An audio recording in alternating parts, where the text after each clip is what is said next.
یرفع بہذا الکتاب اقواما ویضع بہ آخرین۔ تو اس حدیث کی وضاحت کیا ہے، مختصر انداز میں ہمارے سامنے کو ناظرین کو بتایا جائے۔ جزاک اللہ خیر، آپ نے بہت اچھا اور بہتر سوال کیا ہے۔ یہ بہت مشہور حدیث ہے، یرفع بہذا الکتاب اقواما ویضع بہ آخرین۔ اللہ تبارک و تعالی قرآن کریم کے اوپر عمل کرنے والوں کے مقام اور مرتبہ کی وضاحت اس میں کیا ہے۔ رسول اللہ صلی اللہ علیہ وسلم نے فرمایا کہ جو آدمی قرآن سے اپنا رشتہ مضبوط کرتا ہے اور قرآن کے مطابق عمل کرتا ہے تو اللہ تبارک و تعالیٰ ایسے قوم کو اونچائی عطا فرماتا ہے اور سربلندی عطا فرماتا ہے۔ حدیث کا سادہ سا ترجمہ یہ ہے، یرفع بہذا الکتاب اقواما، اس کتاب یعنی قرآن مجید کی وجہ سے بہت ساری قوموں کے مقام اور مرتبے کو اللہ تعالیٰ نے اونچا کر دیا ہے۔ وَيَضَعُ بِهِ آخَرِينَ، اور اس کتاب کے اوپر عمل نہ کرنے کی وجہ سے اللہ تعالیٰ نے بہت ساری قوموں کے مقام اور مرتبے کو نیچا کر دیا ہے، یعنی ذلیل اور رسوا کر دیا ہے۔ تو بہرحال حدیث کا لب لباب اور خلاصہ یہ ہے کہ آج ہم اور آپ اگر قرآن کے مطابق اپنی زندگی کو ڈھالنے کی کوشش کریں، اللہ تعالیٰ کے احکامات کے مطابق عمل کرنے کی کوشش کریں اور رسول اللہ صلی اللہ علیہ وسلم کی سنتوں پر عمل پیرا ہو جائیں تو یقیناً اللہ تعالیٰ اس دنیا میں سرخروئی عطا فرمائے گا اور کامیابی عطا فرمائے گا۔ اور آج کے اس دور میں، جس دور میں ہم اور آپ جی رہے ہیں اور زندگی بسر کر رہے ہیں، ہم یہ دیکھ رہے ہیں کہ مسلمان ہر جگہ ذلت و رسوائی کا سامنا کر رہے ہیں اور مسلمانوں کے جو حقوق ہیں وہ مسلمانوں سے چھینے جا رہے ہیں اور ہر طرح کی ظلم و زیادتی مسلمانوں کے اوپر رواں اور جائز رکھا جا رہا ہے۔ تو اس کی واحد وجہ یہ ہے کہ ہم نے قرآن کی اہمیت کو سمجھ کر انجان ہو گئے اور اس کے مطابق عمل نہیں کیے، جس کی وجہ سے اللہ تبارک و تعالی اس ذلت و رسوائی ہماری آپ کی مقدر کر دیا ہے۔ غالباً علامہ اقبال رحمۃ اللہ علیہ نے کہا تھا کہ وہ معزز تھے زمانے میں مسلمہ ہو کر، وہ معزز تھے زمانے میں مسلمہ ہو کر اور ہم خار ہوئے تاریخ قرآن ہو کر۔ تو بہرحال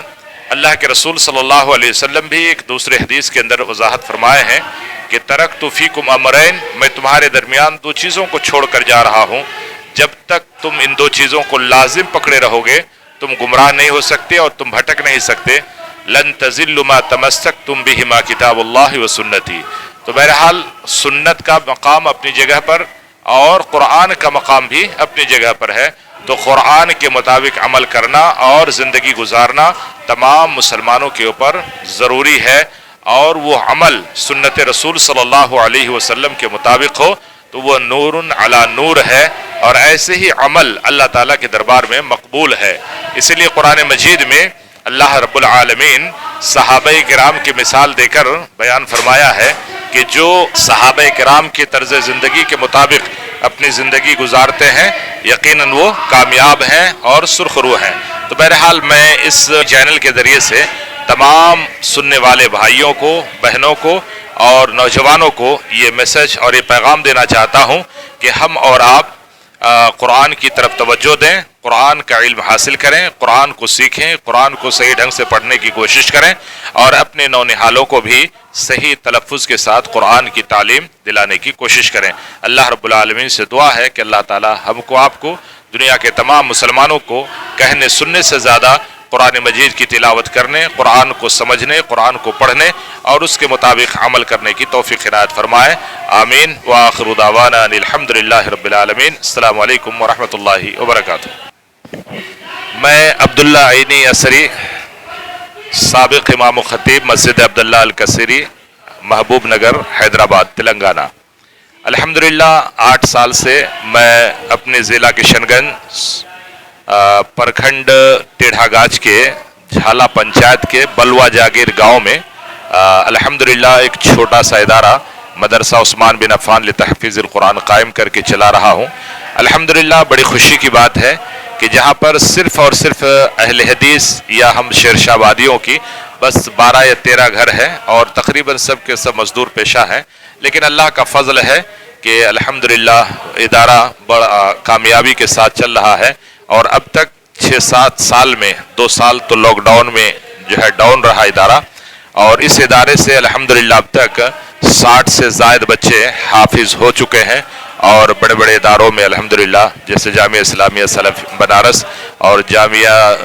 اسلامیہ سنابل نئی دہلی، اور اس طرح علاقے کے دوسرے ادارے میں بھی زیر تعلیم ہے۔ بس آپ تمام لوگوں سے درخواست ہے کہ دعا کیجئے کہ اللہ تعالیٰ مجھے صحت و عافیت سے رکھے اور اس ادارے کو دن دوگنی اور رات چوگنی ترقی عطا فرمائے، اور یہاں سے پڑھنے والے اور جو بچے حفظ کر کے نکل رہے ہیں اللہ تعالیٰ ان تمام بچوں کو حافظ قرآن اور قرآن کا بہترین قاری بنائے اور داعی بنائے، مبلغ بنائے، اور قرآن کی مشن کو، پیغام کو دوسروں تک پہنچانے والا بنائے۔ آمین۔ السلام علیکم ورحمۃ اللہ۔